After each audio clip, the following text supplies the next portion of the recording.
नमस्कार बच्चों, कक्षा 11वीं में हम गृह विज्ञान में पढ़ेंगे। आज प्रश्नों का उत्तरों का अभ्यास करेंगे।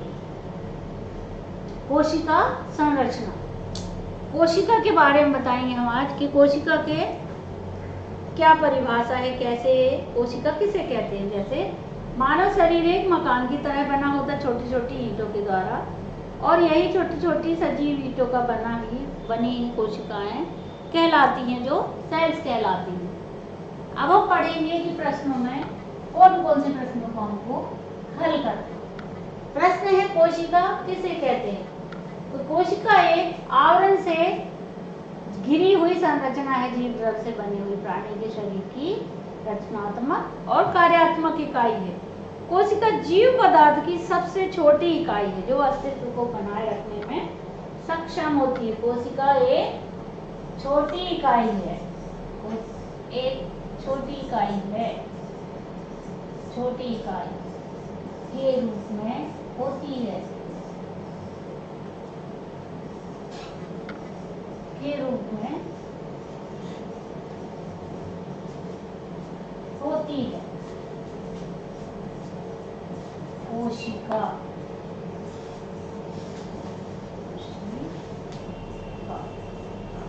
इसे हम कोशिका कहते हैं।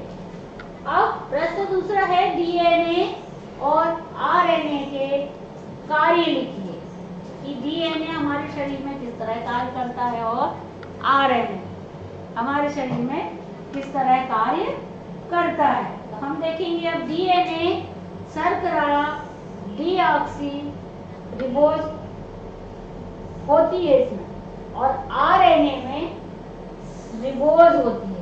इसमें क्या होती है डीएनए में? Deoxy ribose.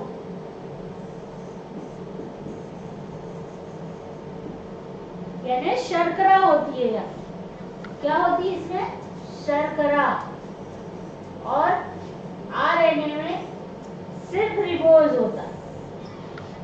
अब इसके अंदर की और आगे हम पढ़ेंगे कि क्या है। डीएनए में पाए जाने वाले छाप थाइमिन के रूप में उस स्थान पर होते हैं, और आरएनए में यूरेसिल के नामक समाचार होता है।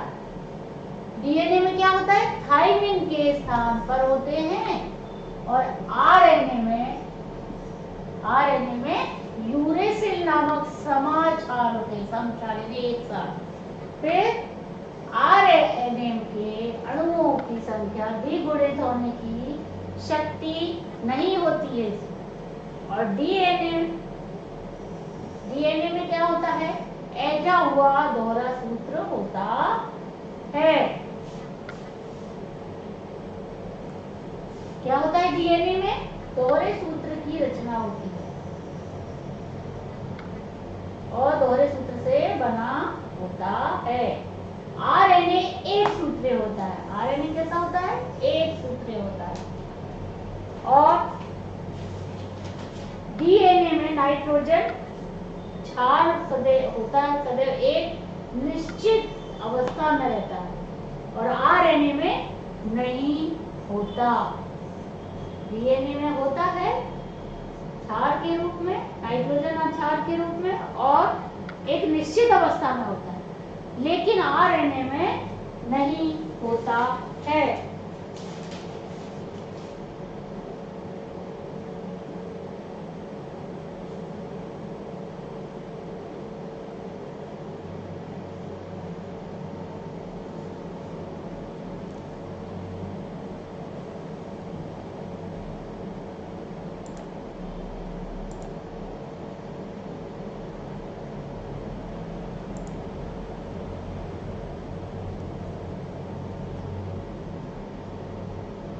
प्रश्न तीसरा है कि कोशिका की संरचना बनाएं और लिखें।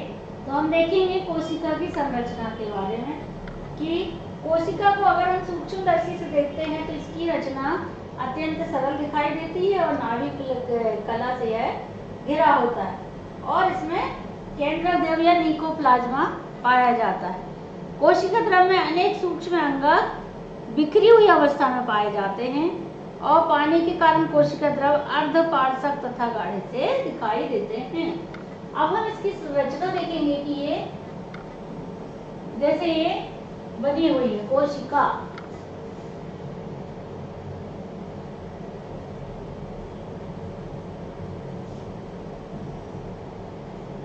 कोशिका कला, ये बाहरी आवरण कोशिका कला का, तो क्या बोलते हैं? कोशिका कला। फिर ये अंडाकार रचनाएं दिख रही है, क्या है? कॉन्ड्रियोसोम। फिर इकट्ठी हुई है रचना है गोल्जी बॉडी। सेंट्रोसोम जो एक गोला आकार का है अंदर, यहाँ पे कोशिका के अंदर। वैक्यूल खाली संरचना, ये क्या है? वैक्यूल। धानी, इसको क्या बोलते हैं हिंदी में? धानी। और फिर ये क्या होता है? अंतरजालिका। ये अंदर कोशिका के अंदर इस टाइप से रचनाएं जो होती है जाल बनाए हुए, इन्हें अंतरजालिका बोलते हैं। फिर लाइसोसोम, एक ट्रायंगल के आकार की ये रचनाएं पाई जाती हैं कोशिका के अंदर सूक्ष्मदर्शी में देखने पर, उसे बोलते हैं लाइसोसोम। फिर ये क्या है? केंद्रक है ना, ये छोटी सी जो बताई है ये क्या है? फिर केंद्रिका, ये छोटी सी क्या बताई है? केंद्रिका है ना। और ये केंद्रक द्रव भरा होता है ना। क्या भरा होता है? ये निकोप्लाज्मा मेम्ब्रेन भरी, निकोप्लाज्मा से घिरी हुई होती है, साइटोप्लाज्मा कहलाता है। और ये पानी के कारण अर्धपारदर्शक दिखते हैं और गाढ़ा द्रव्य के समान दिखाई देती है। इसकी संरचना के अंदर माइटोकॉन्ड्रिया कोशिका की रचना। माइटोकॉन्ड्रिया को हम ऊर्जा का, शरीर की ऊर्जा की इकाई बोलते हैं। अब हम आगे देखेंगे कि और प्रश्नों के उत्तर हमें क्या लिखते हैं। ऊतक की परिभाषा लिखिए। ऊतक की परिभाषा एक ही बनावट तथा कार्य के समान कोशिकाओं के समूह को ऊतक कहते हैं। एक ही बनावट की कोशिकाओं के समूह को हम क्या बोलते हैं? ऊतक कहते हैं। ऊतक सारे समूह का बना हुआ जाल ऊतक कहलाता है। ऊतक के प्रकार: उपकला ऊतक, मांसपेशी ऊतक, संयोजी ऊतक और नाड़ी ऊतक, है ना। उपकला ऊतक, इनका कार्य है सुरक्षा करना, स्राव उत्पन्न करना, शोषण करना आदि कार्य करते हैं। मांसपेशियों ऊतक मांसपेशियों को मजबूती प्रदान करते हैं, आकार प्रदान करते शरीर को, है ना। और इनका कार्य है शरीर को एक आकार देना। फिर इसी में ही संयोजी ऊतक बताया। संयोजी ऊतक में बहुत सारी जालिकाओं के द्वारा बना हुआ संयोजी ऊतक कहलाता है ना। फिर स्नायु या नाड़ी ऊतक।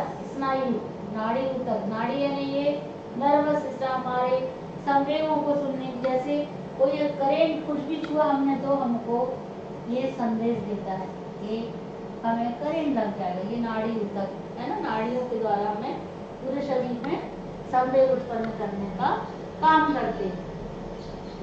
अब प्रश्न 5 देखेंगे कि क्या लिखना है हमें कॉपी में। कोशिकाओं के प्रकार लिखते हैं। पहला है कोशिकाओं के प्रकार, क्या है? अस्थि कोशिका, क्या है? अस्थि कोशिका, रुधिर कोशिका, तंत्रिका कोशिका, पेशीय कोशिका, संयोजी कोशिका, उपकला कोशिका। तो अस्थि कोशिका क्या? अस्थि को कोशिकाएं बनाती हैं। फिर रुधिर कोशिका, रुधिर पहुंचाती है, हमारे पूरे रुधिर में कोशिकाएं। अब हम आगे पढ़ेंगे कि प्रश्न 6 में क्या बताया है। हृदय पेशी का चित्र बनाइए। हृदय की पेशियों का चित्र और उनके बारे में बताइए कि कौन सी रेखित होती, कौन सी अरेखित या ऐच्छिक, जो भी पेशियां हैं उनके बारे में हम पहले तो चित्र देखेंगे कि हृदय पेशी का चित्र किस तरह से होता है। लकड़ी के आकार के जैसे, लकड़ियां होती हैं इस टाइप से, वैसी संरचना इनकी बनी होती है। ये क्या कहलाती है? ये रेखित पेशियां, रेखित पेशी होती है। ये इधर हृदय की पेशियां ऐच्छिक होती है। कौन से वर्ग में आती? ऐच्छिक वर्ग में आती है। सांस लेना छोड़ना हम अपने आप से कर सकते हैं। अंडाकार पेशियां होती हैं इसमें। कैसी होती है ये बीच बीच में? ये अंडाकार संयोजी ऊतक, ये लाइनों का बीच बीच में खंडित भाग में बनी होती है और इनकी क्रियाएं अनैच्छिक होती हैं। संयोजी ऊतक कैसी क्रिया होती है? अनैच्छिक, अपने इच्छा के द्वारा नहीं कर सकते, है ना।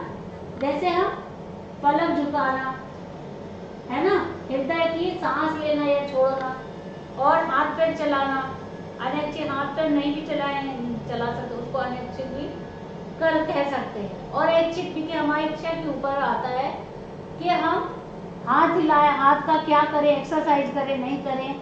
ये सब आपकी हृदय पेशी के चित्र के बारे में बताया कि हृदय की पेशियों की कार्य क्या है, हृदय की पेशी का चित्र क्या होता है, और इनमें न्यूक्लियस भी होता है। हृदय की पेशी किसमें आती है? ऐच्छिक वर्ग में आती है। आज का पाठ आपका कोशिकाओं का पूरा ये गृह कार्य है और इनको आपको कॉपी में लिख